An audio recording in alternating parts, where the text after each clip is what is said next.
तक्रार अर्जाच्या चौकशी प्रकरणात तब्बल 28 लाखांची लाच स्वीकारताना पुणे पोलिसांच्या आर्थिक गुन्हे शाखेतील महिला सहाय्यक पोलीस निरीक्षकास लाचलुचपत प्रतिबंधक विभागाने शनिवारी पकडले. बंड गार्डन रस्ता परिसरातील एका तारांकित हॉटेल समोर सापळा रचून ही कारवाई केली आहे. या प्रकरणात एका खासगी व्यक्तीलाही ताब्यात घेतलंय. महिला सहाय्यक पोलीस निरीक्षक वैशाली मुरलीधर तोटेवार आणि संभाजी शिवाजी चव्हाण अशी आरोपींची नावे आहेत. एसीबीएच्या माहितीनुसार आर्थिक गुन्हे शाखेत असताना तोटेवार यांच्याकडे काही तक्रार अर्ज चौकशीसाठी सोपवले होते. यातील एका प्रकरणात त्यांनी 30 लाखांची लाच मागितली होती. सुरुवातीला तक्रारदाराकडून 2 लाख घेतल्यानंतर बाकीच्या 28 लाखांची मागणी केली.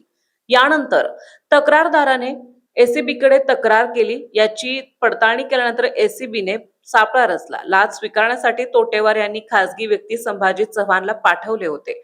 बन गार्डन परिसरातील हॉटेल कोनार्डच्या प्रवेशद्वारावर त्यानंतर तोटेवार यांनाही ताब्यात घेण्यात आले. कारवाईनंतर एसीबी पथकाने पुणे पोलीस आयुक्तालयातील तोटेवार यांच्या कार्यालयासह त्यांच्या निवासस्थानी झडती घेतली. या प्रकरणात लाचलुचपत प्रतिबंधक कायद्यान्वये कोरेगाव पार्क पोलीस ठाण्यात गुन्हा दाखल करण्याची प्रक्रिया सुरू असून त्यानंतर अटकेची कारवाई केली जाणार आहे. ही कारवाई सहाय्यक पोलीस आयुक्त नीता मिसाळ यांच्या मार्गदर्शनाखाली करण्यात आली. याचा तपास सहाय्यक पोलीस आयुक्त सतीश वाळके करीत आहेत.